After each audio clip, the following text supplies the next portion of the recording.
Hi and welcome along to Al's Plumbing Channel. You've got two types I've actually got here, both work similar. This one's out of a roof tank, so if your roof tank is overflowing, you've got to drip outside. This is generally the sort we'll have in England anyway.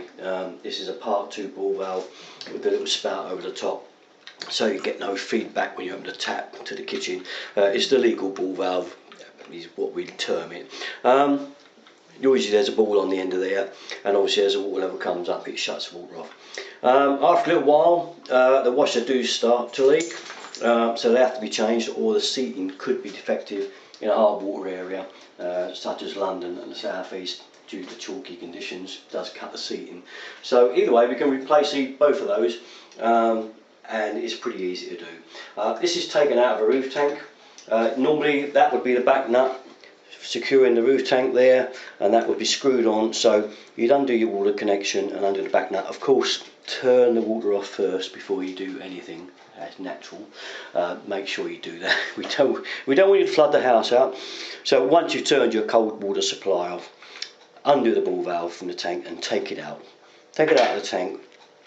Take the ballcock off. It's easier to work with. Okay, this leaves you with this.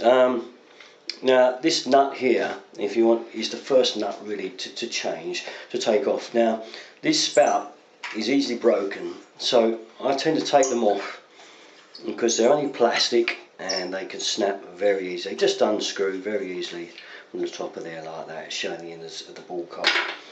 Okay, now to undo this nut, I have obviously loosened it a tad first. I didn't want to struggle with it, but generally you need a couple of pair of grips to grip round the body of the valve. You can either use those, or you could use these to grip round the body. I prefer two pairs of what are called plumber's footprints.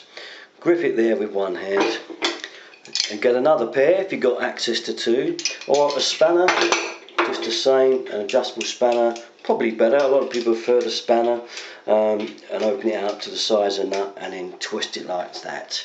Once it's broke, you can let go and unscrew the nut. So to reveal the washer that holds the seat in place, this is the sealing washer for that joint.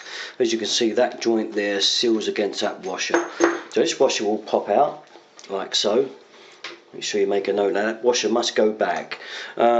Inside there is a seating. This is the seating, this part here, which will pop out, and if you can get it there, we'll pop him out without breaking him. Now that is the seat of the tap. Get me doing ball valves, aren't we? That is the ball valve seat. Now sometimes hard water area, again, that seat area there can become corroded, it can become cut across by hard water. If that's the case, it must be thrown away and a new one obtained. Get it from any local merchant, plumbers merchants, for next to nothing. Okay, so take that out, but if it looks okay and there's nothing there and it's nice and smooth, that's fine. Okay, next we'll undo the other end, and again the footprints, get it around the right way, get that there on the body. The other footprints, again, I've loosened this one off just to, you know, make it not too strenuous on this video. And when you undo this bar, a little bit trickier because it sort of falls apart like this. We're getting right to the body of it now.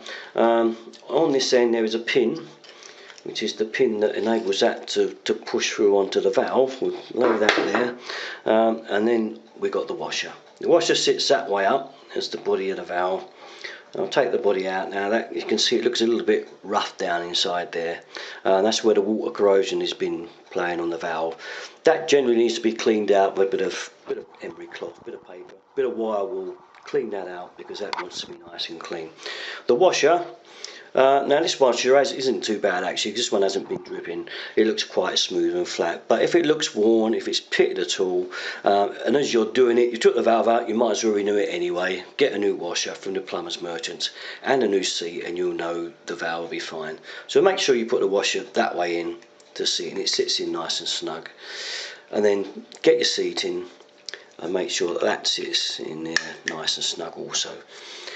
Your little washer, don't forget that sealing washer, most important, otherwise it will leak out the joint. Stick him in there like that. Put him down on the table, popped out, then we'll get this part, this is a sort of the trickiest part with these valves, I think, is getting this bit together, because it is really awkward in the way that that little nut grabs hold of that there, and you can't get it right back in place. It is very awkward, and I know this is a tough job. But let's put the pin in, shall we? We'll put the pin in and then we'll go from there. So we put our pin back in, and like so. Okay, alright, we've got our pin, and we should be ready now to get this nut back on here and get it started. Say, very awkward little thing. We've got to get this dead right, this little pin, because what happens is that this little bit here tends to stop it from coming up square. So it's very temperamental to get up square. So a lot of times I'll get it up to the ballcock this way on, get it up there, line. Let's put our washer on, whatever happens. Yep, don't forget the washer out. But as we're doing this end, we're okay at the minute. It's just popped out again. Let's put it. We'll do this end first. Washer on. Get this lined up, and we line that part to that part there. Can you see that? And that slips in there like that, like so.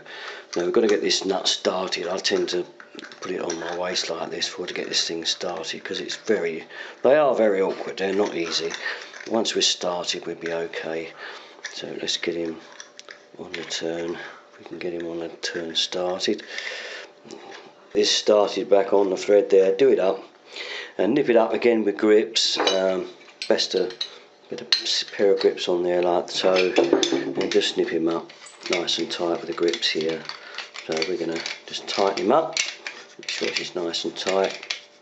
Okay, like so. Okay, now that's one of the main parts in. Don't forget this end, leave the washer out till I think it'll be best until we've got that end on. Put your sealing washer on and then do your back nut up. Okay, do them up nice and tight. Again, footprints and the other grips, and just nip them up so like that. And that's ready to go back in the tank. Now, screw your ball on, take it back up. Make sure you've got a washer on there that came off with this when you took it out of the tank, and then screw it back up.